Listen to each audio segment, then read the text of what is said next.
जय जोहार संगवारी हो। मैं हूं आपन के संग ललिता चक्रधारी और आप मन देखा तो न्यूज फर्स्ट 21। चलक नजर डालथन बिहनिया के 10 बड़े खबर में।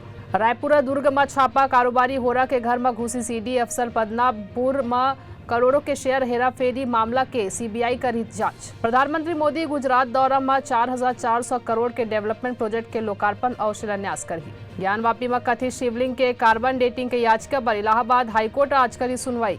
अडानी हिडनबर्ग मामला में सुप्रीम कोर्ट में आज करे जाही सुनवाई। उत्तर प्रदेश के सीएम योगी आदित्यनाथ आज द केरल स्टोरी देखे जाही। अतीक अशरफ के हत्यारा के प्रयागराज सीजेएम कोर्ट में आज हुई पेशी। पाकिस्तान के इस्लामाबाद में धारा 144 जारी करे गई। मथुरा में डीएसपी स्कूल बम ले उड़ाए के मिली धमकी, जांच में जुटिस पुलिस। ट्विटर के सीईओ पद ले इस्तीफा दी एलन मस्क, नवा सीईओ के करी ऐलान।